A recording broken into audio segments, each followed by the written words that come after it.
Well, good evening, everybody. Welcome to the Alberta Landlord Shoptalk show. So I'm on my own tonight. MacKenzie had a commitment that he could not get out of, and that's fair. I bailed on him a couple of times. So I'm just waiting for our guest to arrive back in. We've had some little technical difficulties in the back, and something tells me she may have hit a delete key, and we'll see if we can get her into our backstage room here. So tonight what we're going to do is bring on Brenda Bastille. She is one of our page sponsors, and she is a very savvy real estate investor, and we will get her in here talking tonight, and she'll be co-hosting some of our shows as we go throughout the year, and joining us and talking about some of the strategies. So stay tuned. We'll talk about that. We'll take some of your questions. Looking forward to that. Some of our regulars have already tuned in. Christine, welcome.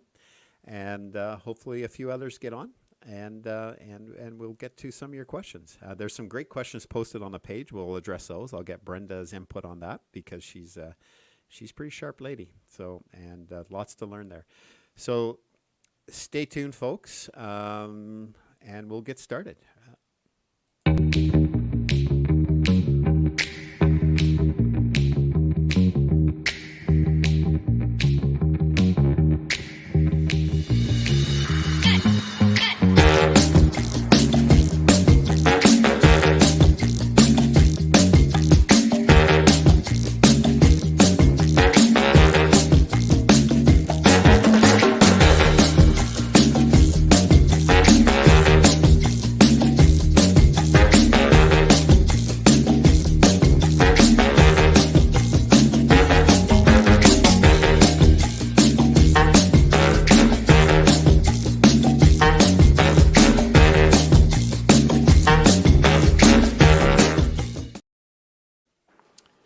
Welcome, Brenda.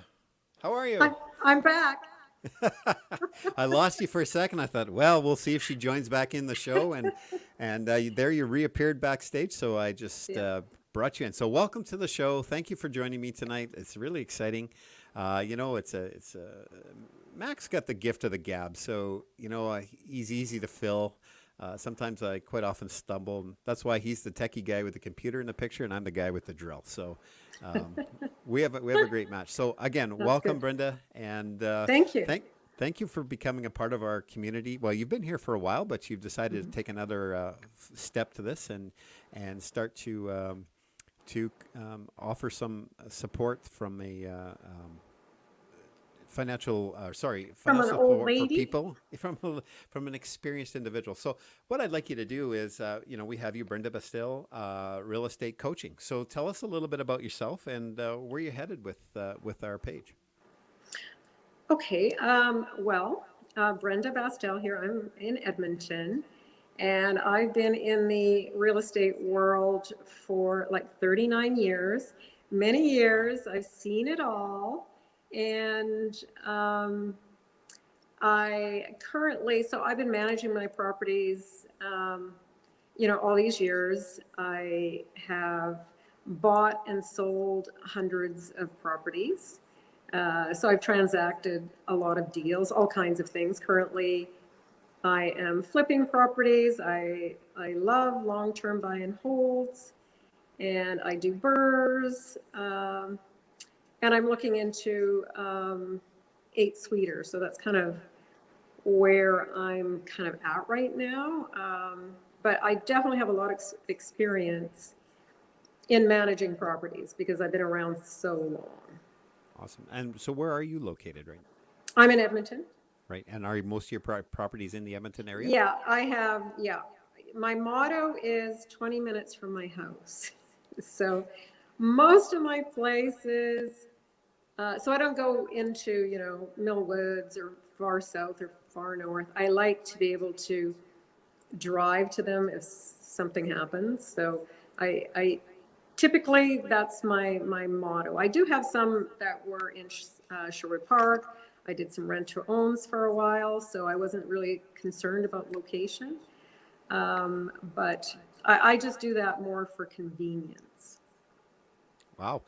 Interesting motto that you have. My motto has been a little bit of a around the corner.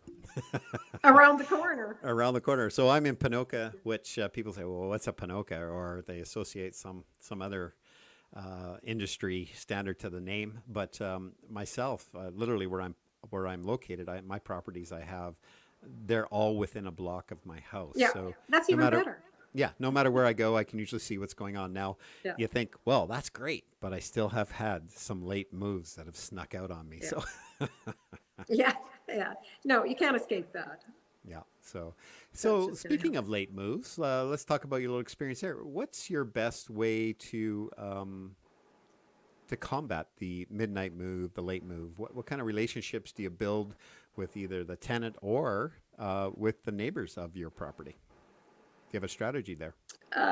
Well, and you're never going to completely avoid something like a midnight move. I haven't had one of those in a long time, but I've had them like during COVID.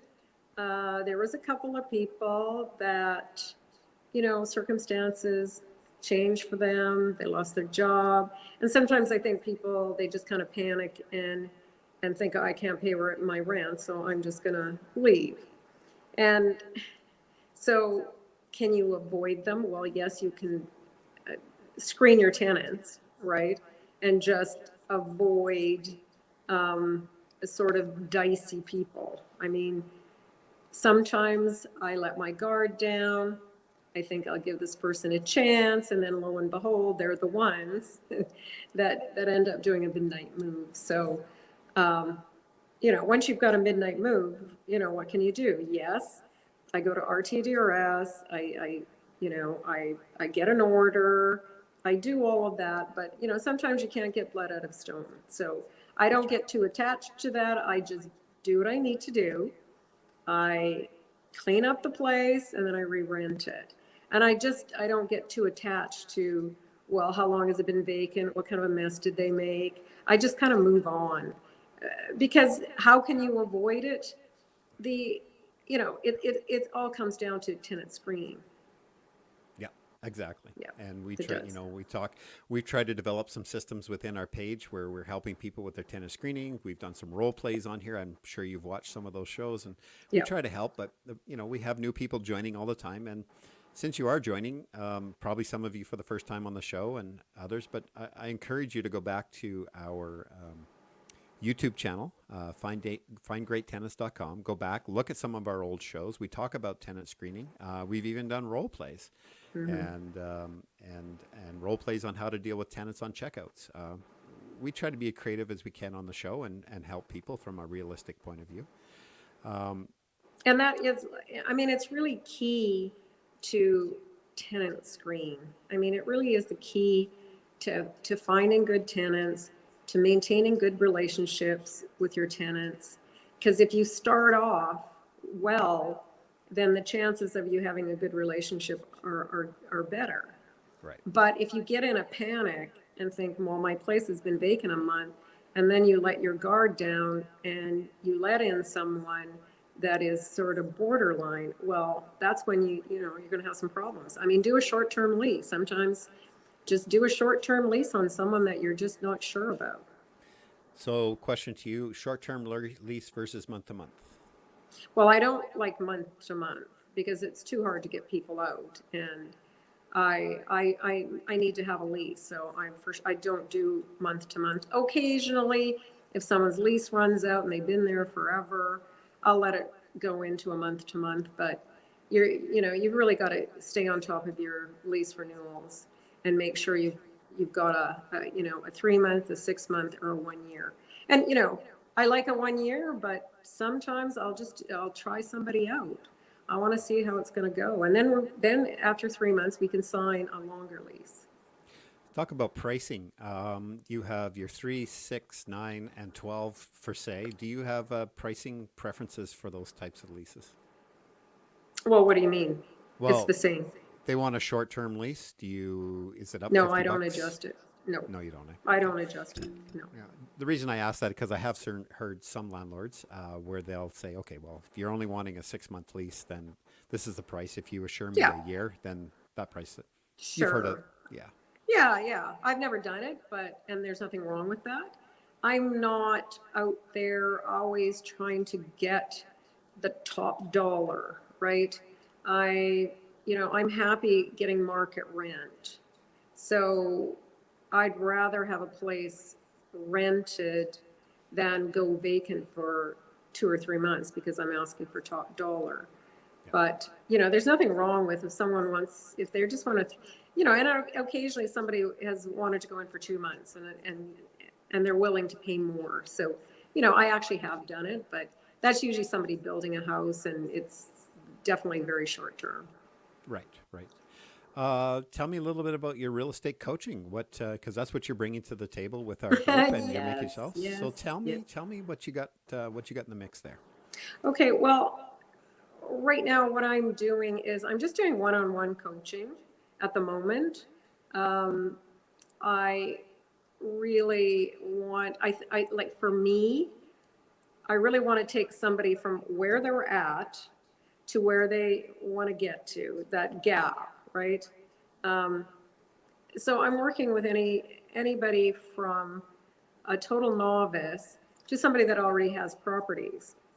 And then I'm just taking them through basically, most people, one of their biggest problems is they don't have systems. And so I'm managing, my property, I have about 60 units. I manage those myself. And most people wouldn't be able to do it because they just don't have the systems in place to manage that amount of properties and still have time to flip houses and do other things. So a lot of it is systems, getting people to have the proper accounting system, bookkeeping, paperwork, obviously leasing, all tenant management, and then all the way up to, well, how do you level up? How do you get to the next level? How do you get your next property? How do you, what I'm interested in is building wealth, because after all these years of me being in real estate, I realized the power of, when I first started out, I was just buying one house at a time. And I was just buying one house a year, really, for the longest time. I just buy one house a year. And that's slowly, and I wasn't doing anything crazy. There's a lot of people out there take a lot of risks. They're buying 10 at a time or something. And then they stress out and then they get out of the business. So I sort of did a slow and steady, because I had a full-time job at the time. I was a photographer running a photography business. So I just on the side was buying houses. And then, and then suddenly, like, God, I had 10, then I had 20. And, then I couldn't get mortgages. So then I had to find another way. How can I buy that next property? Then I learned, I could flip a property and then I could make some money so I could buy the next property.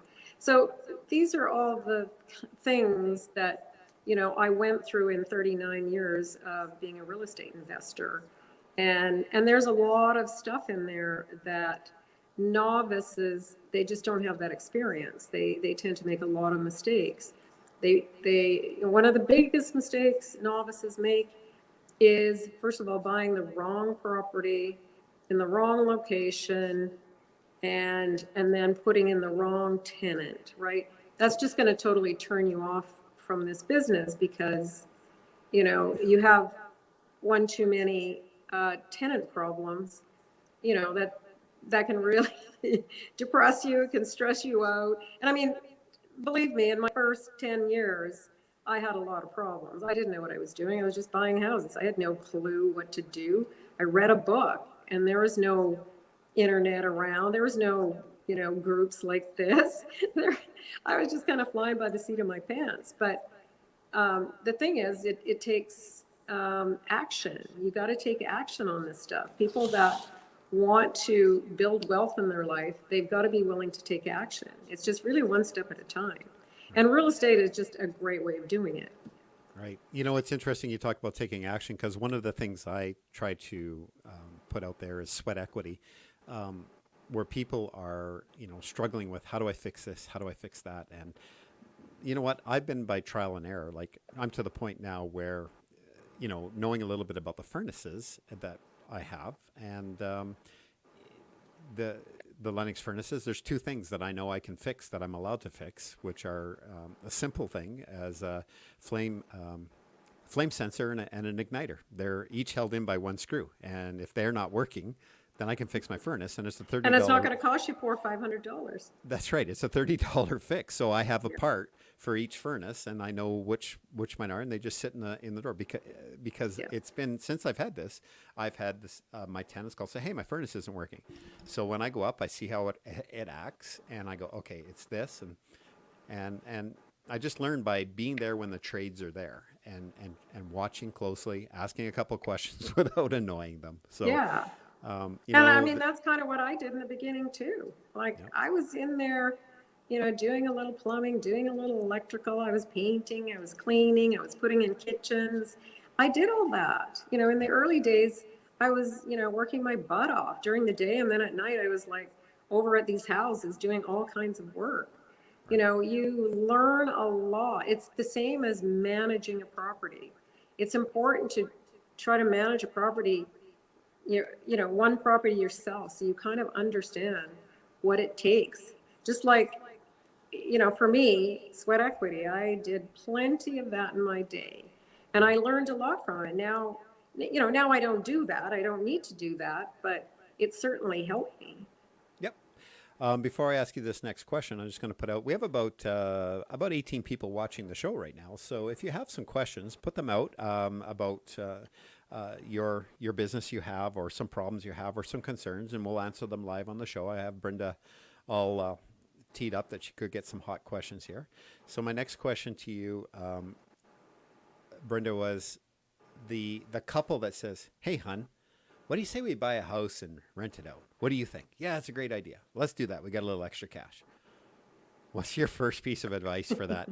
"I'm going to get a house and hand my $300,000 investment over to somebody, and we're going to make money." What's your advice to those people that are heading down that path? Anytime somebody wants to go out and buy a house as an investment, I'm very excited because that's kind of where it starts. Now, of course, before you actually jump into just going out and buying a house, it's good to have some training, right? So that well, okay, is this place going to cash flow? Is it in a good area?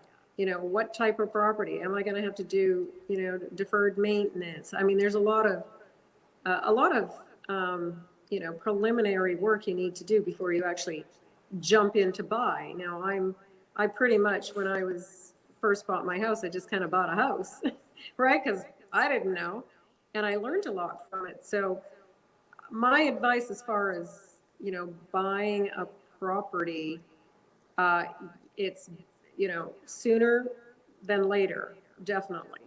Right. But, don't go out and just, buy a $300,000, $400,000 property without knowing the numbers and without knowing, like a lot of times people, they end up buying in rougher areas. And I did start in rougher areas when I first started buying.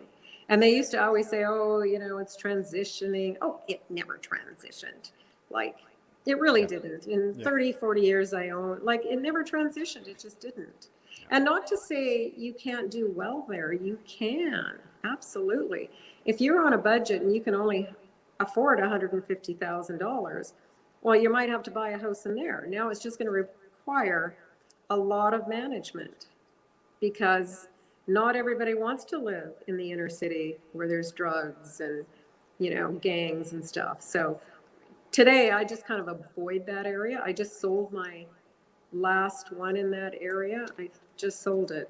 Well, it's February 1st.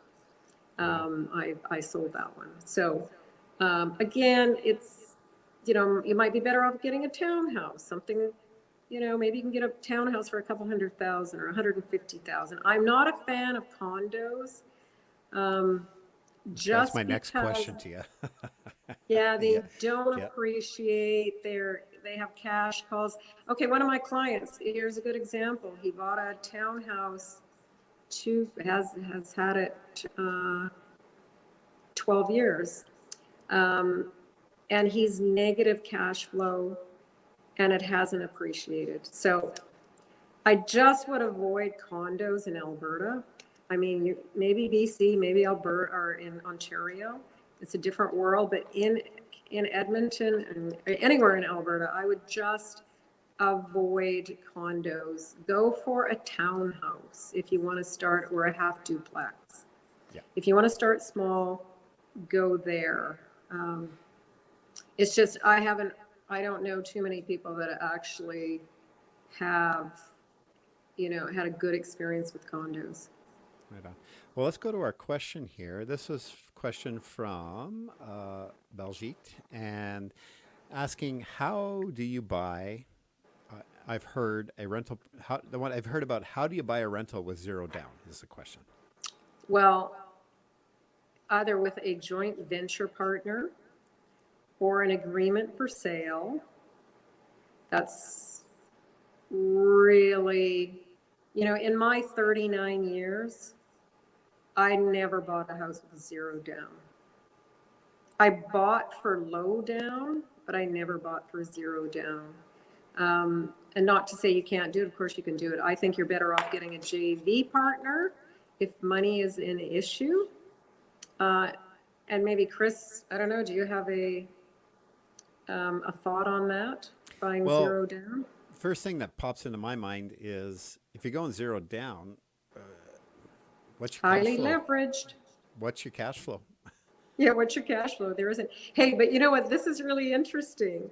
The very first book I bought that got me into this real estate world was called No Money Down. Mm-hmm. But I did not buy a house no money down. What about your thoughts on vendor financing for you as someone new to the business for rentals? Is there probably negative cash flow like on that absolutely. as well? If you can find a property where somebody's willing to do vendor financing, and they are out there. Mm-hmm. They are out there. You just have to do a little work finding them. Again, that's not necessarily my specialty, because I haven't really done that. I always feel like you've got to have some money in a deal, because otherwise if something happens, interest rates go up, or the value of the house, like, you're underwater. Yeah. So, or else water's it's a nemesis. Water's a nemesis as a landlord, eh? And you know what? 39 years of doing this, I never lost money in real estate. The only time I lost money is when I bought an apartment building in Brandon, Manitoba. And how can I manage a place in Brandon, Manitoba? I just couldn't. And so that was the only time I didn't lose a lot of money, but in all my transactions over the years, I've never lost money, because I don't take crazy risk. Good for you. And that's a great segue into Christine's question. And Christine lives 1,200 kilometers from her rental. I believe Christine's in BC, and she has rentals here in Alberta. And her question is, how do bankers respond to a vendor financing the down payment? Do they go for it? Well. Yeah, not well. Yeah, do they go for it or not? Using the vendor financing for 25% down and get the mortgage from the bank for 75%. No, I don't think that's going to work. They want you to have money in the deal. Now, not to say you can't do that. Maybe a B lender. I don't know. My banker always wants to know where I'm getting the down payment from, and I can't get it from the vendor. So unless you're JVing, then maybe. JV for the new people, joint ventures. Oh, joint ventures, yeah. Yep. Let's see here. I got another question. It says, I'm going to tell you who this is. I just have to go to the actual page here. I'll read the question. Yeah. Also, this is from Bhajits as well. It says also, now that I'm going to the bank for a third or fourth mortgage, they can't meet these 1-to-1 ratio even with a great other income. Well, I'm assuming that's referring to your debt coverage ratio. And sure. So what ends up happening, that the more mortgages you have, it becomes tougher to keep on getting mortgages, because if your debt coverage ratio is too high, that you're too risky. So for me, there was a point. So in the 80s and 90s, it wasn't so bad, right? But it slowly got sort of way more challenging to get mortgages once you had a whole bunch of them. Because once you have 3 mortgages at one bank, you could usually go to another bank and get another mortgage. But if your debt coverage ratio isn't looking good, you're going to have to get a joint venture partner. That's what I did. So I think I bought 3 or 4 houses, and then the bank said no. I'm like, oh, crap. So then I thought, oh, brother-in-law, would you like to buy some houses? And so he bought basically over the years 10, 12 houses with me. And so that's how I can continue to buy property. And then maybe in there I might fix up a house, sell it, make more money to buy another house. Like you know, the thing is you can never say, oh, the bank said no, what can I do? That's, you know, I better get out of this. No, you have to keep finding ways to keep buying property, right? If you have to get a joint venture, a family member, you know, I did a joint venture. I didn't even, I'm terrible at getting joint ventures. I just asked my brother-in-law because I'm desperate. It's like I put an offer on no conditions. I'm like, oh shit, I got to get excuse my language, I got to get a mortgage now. I got to get, you know, I've got to find a way to get this mortgage. So I'm like, I work really well when my back is against the wall. And I would just, you know, I asked him and he said yes. I asked my hairdresser. I had a personal trainer at the time years ago. He invested in the house with me. And so you have to look in your circle of people that also want to build wealth for their future. And, you know, I just want to stress this point about building wealth because it's a long-term plan, you know, and you should start sooner than later because it takes time. The first 10 years of me owning houses, like that was nothing. Like that, it's like they were worth the same after 10 years as when I bought them, you know, and I wasn't getting much cash flow at the time. Then 10 years after that, it was like miraculous because everything doubled in value and I was paying off mortgages.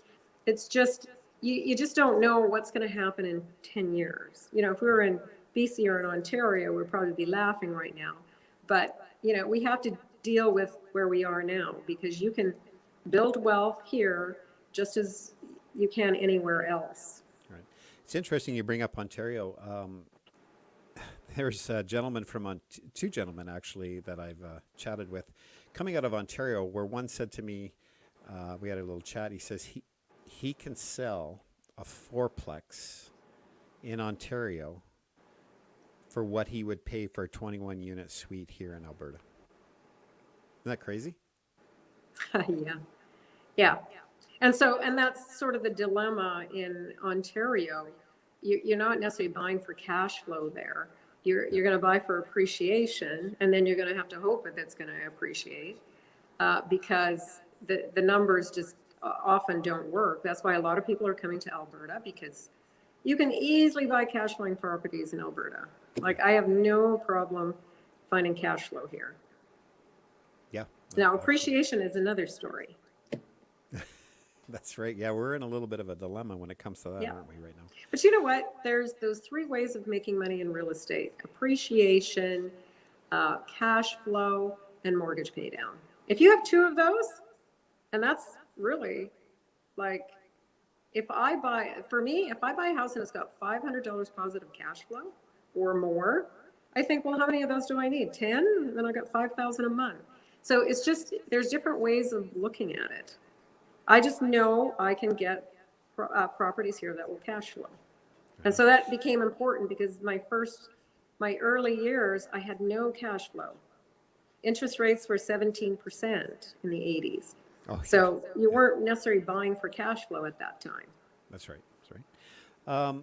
Let's talk about your thoughts on Alberta as our laws here with the Residential Tenancy Act versus what you've heard of other provinces. How do you feel about who we are as a business here and what the Residential Tenancy Act does for us versus Ontario, BC, and other places? What have you heard and your thoughts? Like, we are in heaven here.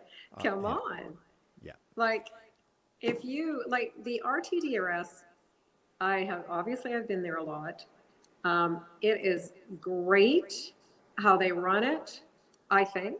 A lot of people may complain about it. You can do it online now. You can get an appointment in 2 weeks. You can have that person out basically in a month, right? I just think I can increase the rent whenever I want. It's so much easier here. They're just, I know sometimes in Ontario, they're waiting 3, 4, 5, 6 months to get somebody out. That's just not going to happen here. Yeah, I've heard horror stories of longer. Mac and I have done a couple shows with our Ontario counterparts, and we've done some comparisons. And you should see their eyes when we talk about what we can do here. You know, talk to Kayla, their eyes get about this big, and they want to go, I want to go to Alberta. I want to take my money to Alberta. Because Exactly. they said, I can afford a property manager, and I can, you know, they're just like, oh my God, you guys have it so well there. And, you know, other people may be hearing us now going, are you guys out of your mind? Do you know how much trouble I've had with my renters? Well, this is where I take you back a step. And I've told this story before, and some of you that are watching, I've heard it, and I'm going to tell it again. The Residential Tenancy Act is set up so that you as a landlord are protected, them as a tenant are protected. There's a system in place for you to get them out if you need to, and for them to act accordingly. However, sometimes there's a little bit of time in this where, you know, some nastier things can happen, but it's not a long time. Like we're talking Ontario, 5 months to a year. And my analogy of this is this: a lot of people have played sports in their lives, and I'm gonna say this again because it hits home with a lot of people. You're the coach of a team. And I'm going to use, because I coached, I was a volleyball coach, but you can place basketball, hockey, whatever you want in it. And you're coaching a U16 team. And the other team is a small town. You're in the finals together, and you say, the coach comes up to you and said, hey, do you mind if this one player plays? And you're going, well, what are you talking about? Well, they're 17 and a half years old, and I know these are 16s, but they never get a chance to play, and I'd really like it if they could play, you know, and poor guy, you know, and he's working your heart. Okay. The rules say this is a U16 game. So you said, yeah, geez, you know, let the kid play. Let's go. Let's have fun out there. But, you know, this is the big medal, the big trophies on the line. Well, guess who dominates the game? The 17 and a half year old, because, and here's the catcher, you varied the rules. You changed the rules and allowed something to happen. The rules are in place to protect you and protect the tenant. Mm-hmm. And if you change the rules of the game, then they took advantage. So now you're upset. You're going, hey, just a second here. That wasn't fair. And they're going, well, what do you mean? You said it was okay. You said it was okay for me to bring this dog in, but the dog chewed the house up. You said it was okay that we could smoke on the deck, but a little bit of smoking got inside, a little bit of this, a little bit. You said it was okay to do this. You said it was okay to do that. So my point of this, again, just to reiterate for you new people out there, and some of the old timers, follow the rules. That's what they're there for. And I've made that mistake. Don't get me wrong. I have rented. we all have. I all have. And you know what? I got bit in the butt, and it took me a long time, but I collected every penny back through the courts because I stayed on top of it and I tracked them down. So that's my little bit of advice and my little rant, if you will. And I don't know what you think of that, Brenda, but follow the rules. That's what they're there for. Yeah, I love it. I love it. I mean, that's why I like the RTDRS. You don't pay rent. Sorry, you're going to be out. It's very cut and dry. Like, see what Amanda has to say. How do you find your investment properties? Where can I look besides MLS? Well, I like wholesalers. I would get on the wholesalers list. Now, of course, I'm flipping at the moment. So a lot of times wholesaling, you have to have cash. It's not as easy to, go to the bank. There's not enough time in there. But wholesalers are great if you're flipping, or if you're going to do BRRRR, because you can get better deals. Mm-hmm. If you don't want to use MLS, then you have to, do what the wholesalers are doing. Basically, you can put an ad on Kijiji or on Facebook. I buy houses. You can, if there's a certain area you like, put a letter in their mailbox. I've done that before. Not that I've ever bought a house that way, but I did it. I did everything. Um, because, and the other thing is, for MLS, you can always look at expired listings also. In our small town here, we have realtors that are fairly connected because it's a small town, and I have the relationship. I talk to them, and sometimes there are foreclosures, which are Oh, going on. foreclosures. Yep. And some of those people need to get out because they don't want the big F on their credit bureau, and you can pick up a deal. And I managed to pick one up for that myself. I offered to pay out their legal fee that was there and the balance, and they wanted more, and I said no, this is my offer, and they just said fine because they didn't want their credit screwed up with a foreclosure. So that's a great idea. So get to know your realtors, talk to them, find the realtor that you can relate with. Not every personality clicks. So sit down, talk to them, tell them what you're looking for, tell them, this is a long-term thing. This isn't, I don't need a house tomorrow. And they are always hearing about these things. And some of them have some great connections with banks because banks go specifically to them, especially in the smaller communities. So. And also, I think it's just a good idea to develop a good relationship with a few realtors. So if they have something coming on the market, they can either, they can give you first dibs on it. Mm-hmm. And that's just about developing relationships. I mean, that doesn't always work, but, whatever you can do, to get the word out there that you're looking for properties. Mm-hmm. Do you want to grab, shall we work at taking a few questions off the page? Would you like to tangle with some of this stuff? Sure. Sure. I'm not touching my screen because I think I'm going to make a mistake. So you're just going to have to ask those questions. Yes, I will. I want to address one post I put up. It was Gart. I'm just trying to find it here. I don't know if MacKenzie unposted it or not, but it was to do with an eviction page that came up and people could sign up. And I know on there, because I'm friends with some landlords, that they were following the page. And what I found out on the page was, you read that, eh? And I went into the guy, he had no face on his profiles. I went in and then I went into, he left it free, like I could see his pictures. And I saw his picture and I go, something was just not tweaking right. And I think that goes back to my spidey senses from 25 years of policing.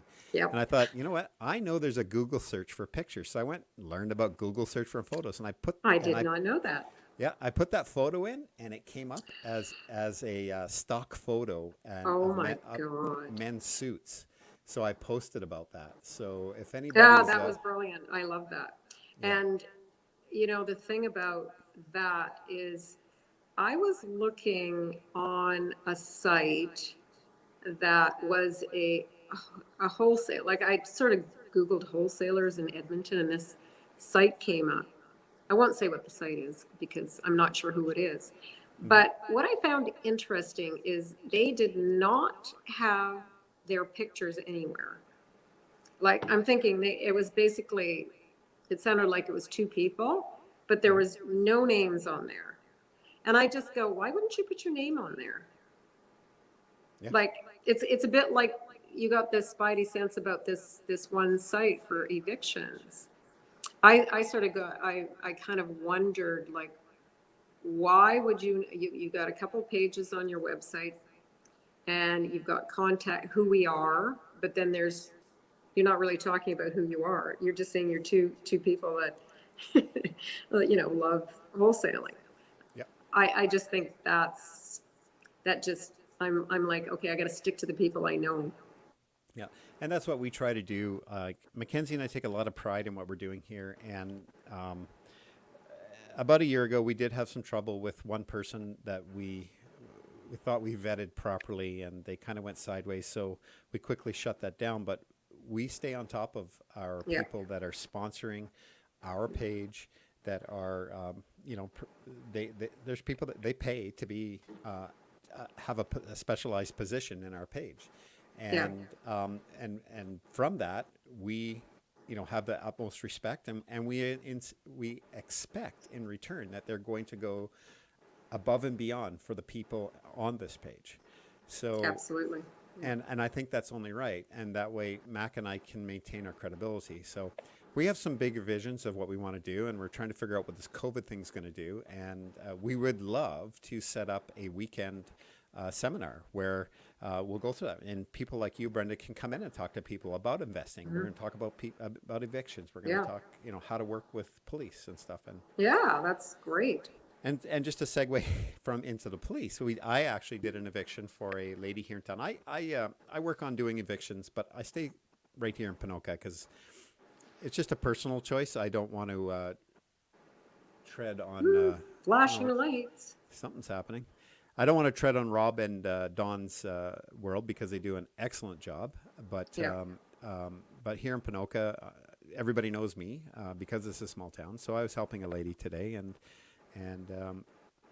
we had a house that was pretty much a drug house and lots of activities. And we had to get the police there today with the bailiff because they were refusing to leave. And that comes down to literally when the police come in, they know me on a first name basis and I know them, and everything's straightforward. It was get out or you're getting arrested, which is nice. So these are the things we want to teach. Yeah, it is. Good to have that background. Yeah. And well, you know what? It comes down to knowledge too. And we as landlords, you need to know what an eviction order is about. You need to know how to go about it. I fielded a call. Fielded a call this morning or this weekend, and a gentleman says, "Hey, I need a bailiff right away. Where can I get one?" Well, I saw that posted, and I thought, okay, this guy, I got to talk to him. So I find out he hadn't served the court order. He hadn't filed it back with the resident or with the QB, or sorry, it hadn't. Yeah. Anyway, there was a number of steps missing, and these are the things we want to teach. And if people don't think they need to know that, that's a perfect. Oh my God, you need to know that. Yes. Absolutely. Oh, and I'll just tell a little story about my last.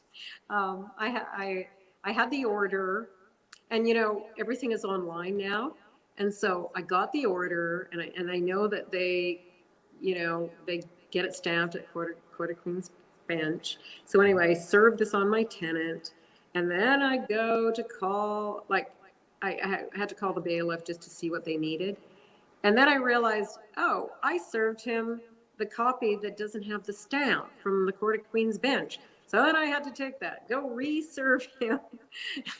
So yeah, you have to understand those steps before you get a bailiff. And you have to follow through, because you don't want to, sometimes you just have to get a bailiff. They're not going to leave. Like this guy was definitely not going to leave unless I got a bailiff. Well, that was the situation today. I knew there would be some difficulty, and there's supposed to be 3 people in this house. We walked in, there's 6 people sitting there at minus 18 here. You know why they're sitting there. And the funny thing was, the girl that had the house, after we chased them all out of there, none of them offered her a place to go and live because we were kicking it out. It's like, they're doesn't that figure? Your fair weathered friends, eh? And then, they're not paying rent, they're not doing anything, and they didn't. It was a free ride. Yeah, it certainly was. Let's take Guidry's questions here. So, Brenda, what is your favorite part of being a landlord? What is my favorite part about being a landlord? Well, collecting the rent. No, I do. I like the relationships with people. The thing about landlording, especially in my early days, it really hardened me. Because I had to deal with so many tough situations in the early days, because I just wasn't educated on a lot of the stuff that, we talk about here in this community. So I was making stupid mistakes, just like some of the rookies here, they're making those same mistakes, and you definitely learn from them. So in my early days, I was the hardened bitch. And then I had to, and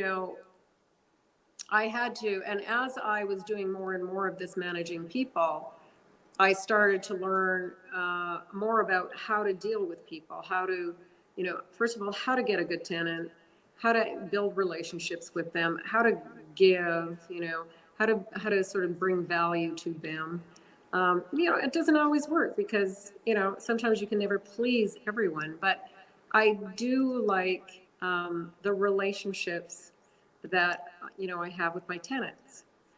And that's not to say they're all great, because they're not, because I will have people that can't pay rent, and they're lying to me, they're stringing me along, you know what I mean? You're still going to have that, but I see this business as, you have to kind of keep the emotion out of it, or you're not going to survive. You have to really, this is a business, and you have to, act like it's a business. So you can't listen to all the sob stories. You have to be empathetic, but you have to be tough at the same time. And where have you heard that before, folks? You've heard that on our shows. You're running a business. You're not running a charity. Empathy, absolutely. Sympathy will start to play on you, but I think empathy is important to have. So that's something to keep in mind. Let me just flip through, see what else is on the page for questions. One person put on the page that they're having some trouble with a tenant. They want to sell their house, and the tenant, I think they have an up and a down, and one of the tenants in either the up or the down has only been there 7 months, has left the place a mess. And he said to them, can you please do some cleanup? And they'll say, yeah, I'll see what I can do. And they also left the garage as a mess right now. And they're basically 7 months, they still haven't unpacked. The house isn't really showable, is what I'm gathering from the page and what I'm reading. And so you know how that's going to affect a potential buyer.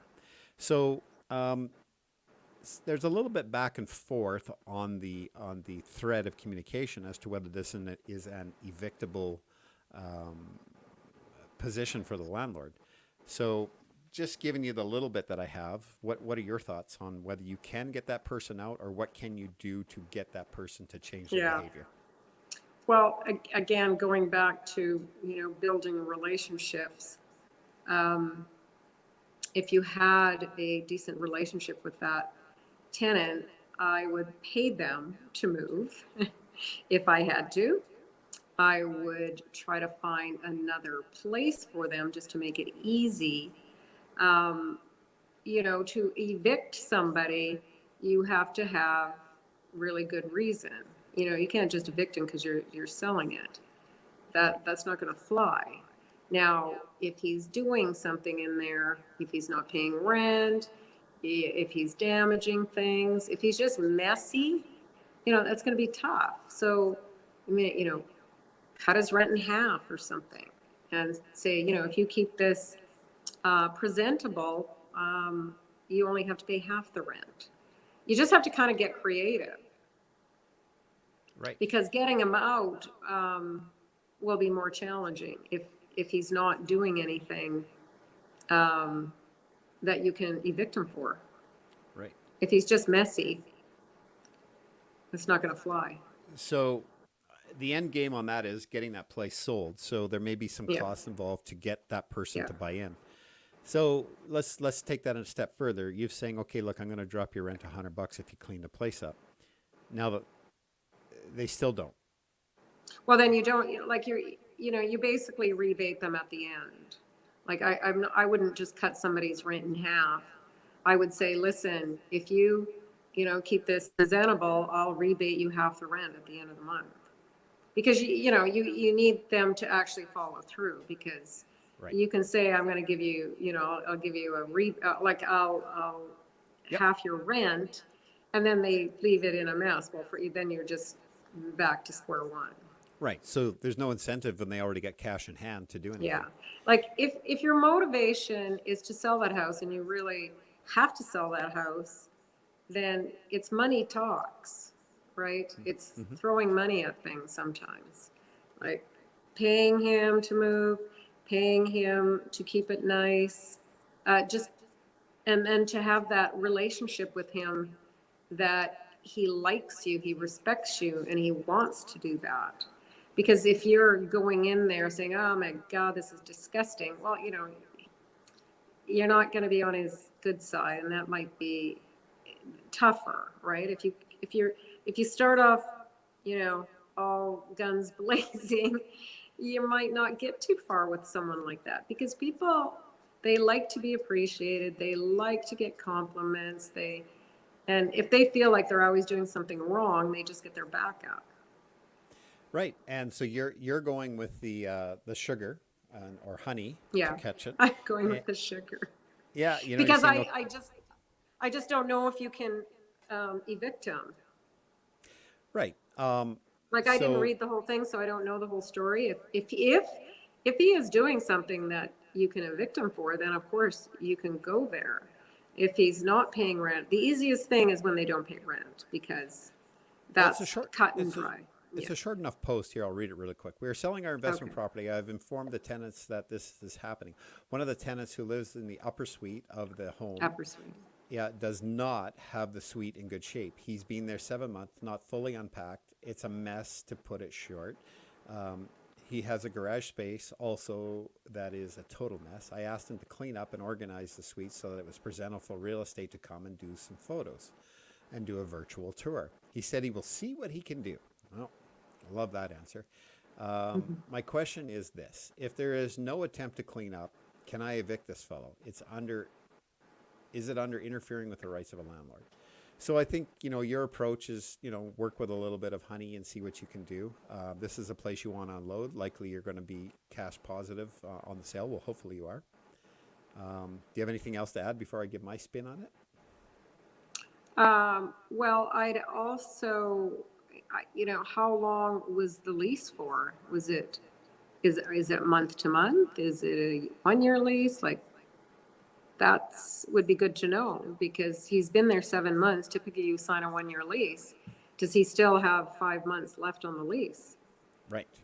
And if it is, then, maybe throw a card at him and saying, hey, by the way, I'm not renewing your lease. And so maybe he starts looking now and he calls you and says he wants to go. So you want that fixed. So there's a fix for you. Yeah. My spin on it, I like what you said. I like the here's a carrot and here's a little honey on the carrot. See what you can do with it. I do. I think that's very good. And sometimes, that's very refreshing to me because I have a little bit of a bull in a china shop approach and I need to dial it back. So it's refreshing to hear that from you. My answer on the page was, section 21B and 21F. And have you read those sections of the Residential Tenancy Act and what applies? And so what I suggested there was first you do an eviction, a 14-day notice, and quote, those are the two sections that have been violated. What are those two sections? One is interfering with the rights of a landlord, which would be landlord failing to present. Can't The sell other it. would failing to maintain the residence. Yeah. And that's so subjective. Well, it is, but it worked. But at least if you give him a 14-day notice, it's like, ooh, okay, they are serious. Right. So then my next step on that would be, if it's not fixed with that, then you move to a residential tenancy hearing. You are not, as far as I'm concerned, I would not go in there thinking I'm getting an eviction notice. I would go in there thinking that I want to walk out of there with a hammer in my hand. And that hammer is a conditional order. And all you're asking for in this case is to the hearing officers that this is what I need because this is where I'm going and this is how this person's affecting me on section 21B and 21F. And you say, oh, well, that's not unreasonable to ask you to clean the place up, is it?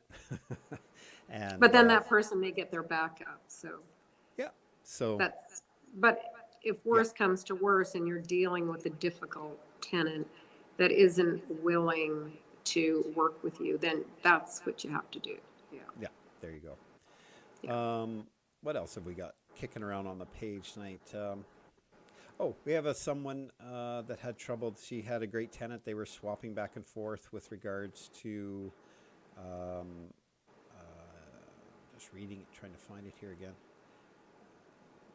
Okay, here it is. It says, I'm absolutely new at being a landlord. I'm trying to do this as best as I can. Well, I hope you're watching the show tonight. Dilma Smith. That's your post we're talking about right now. I had my potential tenant that seemed to be okay to rent out the place. Today, after back and forth with pay stubs and a letter of employment, I sent them an invitation to Single Key for a background check. They felt so offended by it and declined to do so. What would you guys recommend? Should I continue with or without it, or completely if necessary? Should I continue without it, or is it completely necessary? Thanks in advance. That's her question.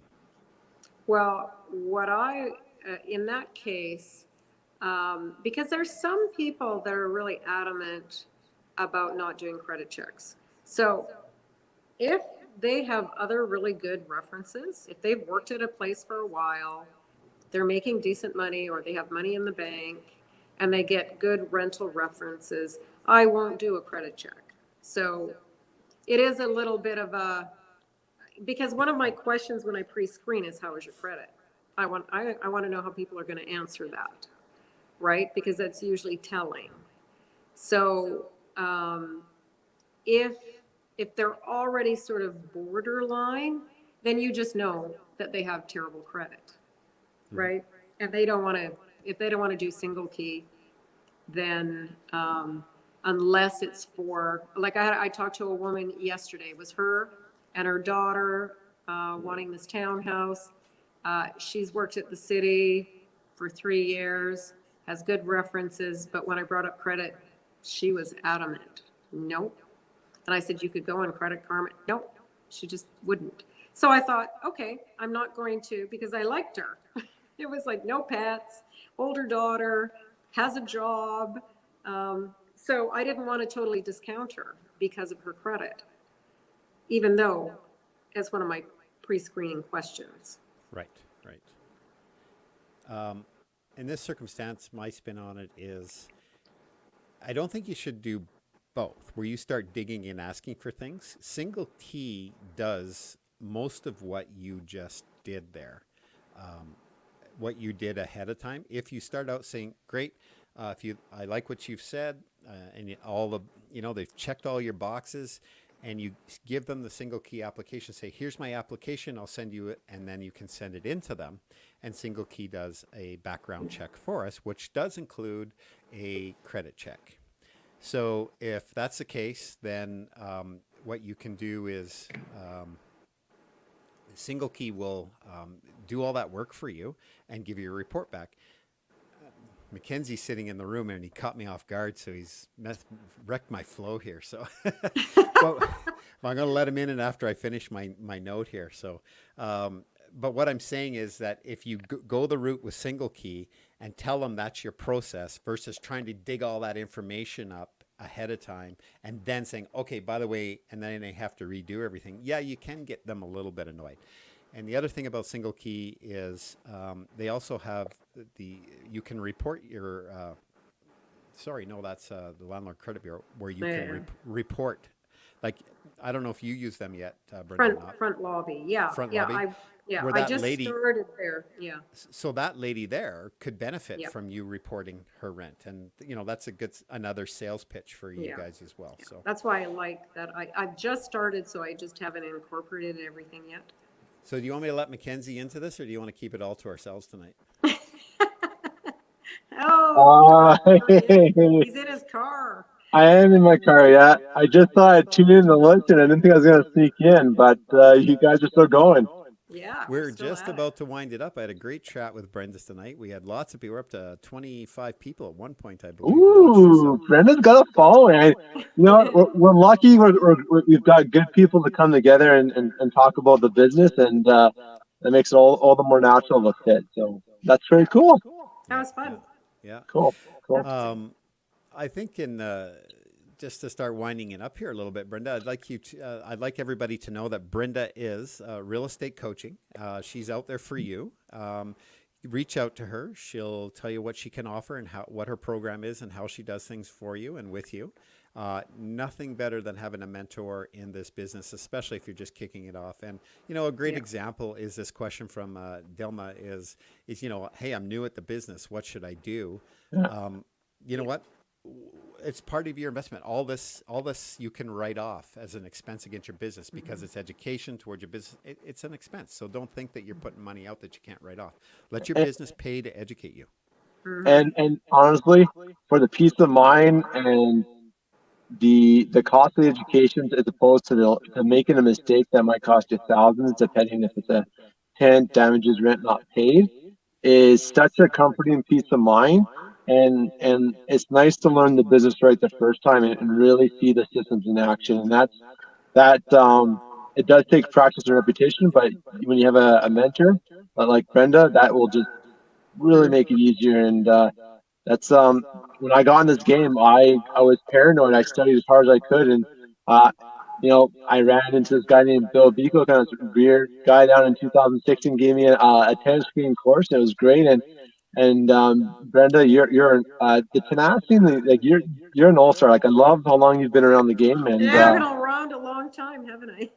yeah, but like, But, and like we're talking about like, one thing. I just do want it. to say this one thing so I don't forget. Yes.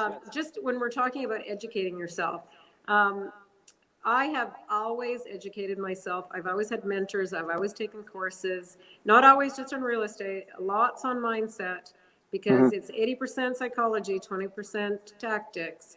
So Yeah. I spent my all this years of me having a photography business and then a real estate business. I have invested in myself, and that's where you have to start. You have to invest in yourself.